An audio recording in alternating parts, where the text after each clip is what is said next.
Hare Krishna.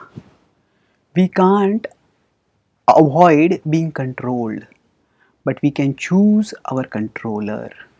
When citizens live, when people live in a country, they are always controlled by the country. The country, they cannot go drive whichever way they want. They cannot barge into security areas. There are always limitations, and those limitations mean that they are controlled. But there are also prisoners who are in the jail, they are also controlled. Now, the nature of the control of the ordinary citizens, the law abiding citizens, and the lawbreakers is different. But as long as a person is living in a country, they are all controlled. So, similarly, we live in the world, in the universe, which is under the jurisdiction of God, and we are always controlled. Now, we may think right now, where am I controlled? I am free. But actually, we are controlled by that through which we seek pleasure. So we all need pleasure. We are innately pleasure seeking. And the things through which we seek pleasure, they gain control over us. So for example, when people become addicted to something, when they become addicted to alcohol, they may say, I am using my money to go and buy alcohol. But later on they will wonder, why did I spend my money like that? What has happened? That alcohol has controlled them. That's what we mean by addiction. That which we get attached to, that which we get addicted to, that controls us. So the Bhagavad Gita talks about this where in 15.7 when it states, Manah shashtani indriyani prakritisthani karshati, that in this material world we struggle with our senses.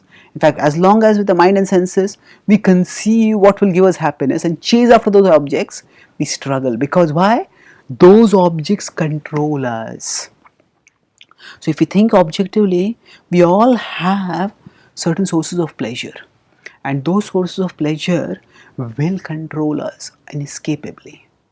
So the only solution is that, so we cannot avoid being controlled, but we can choose our controller. When we are controlled by external objects, we are controlled by the senses, and they lead us to misery. The Bhagavad Gita says, Yehi samsparshaja bhoga dukkha yona yayavate. It leads to misery. You can see any form of addiction in this world leads to misery. But this does not mean that we are not meant to seek pleasure. The same verse in its first half, it says, Mamaivam sho jiva loke jiva bhuta sanatanaha, that we are eternally the parts of Krishna. And as parts, we are meant to lovingly harmonize with the whole.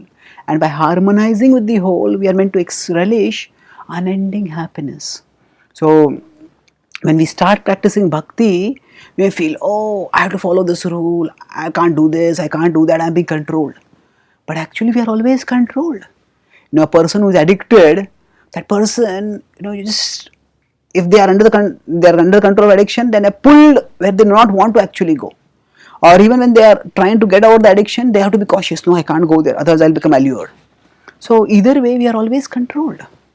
But either we can choose a controller who gives us misery, or we can choose a controller who gives us liberty and ecstasy. When we connect with Krishna, when we devote ourselves to Krishna, gradually our consciousness becomes elevated. Because Krishna is within us and we can connect with Him inside us. So we are no longer dependent on externals for our happiness. We are internally contented. And the more we are internally contented, the more we can become enriched internally. The more we can become satisfied internally. The more we can actually become confident in functioning in this world, the more we can actually freely function because we are not dependent on externals.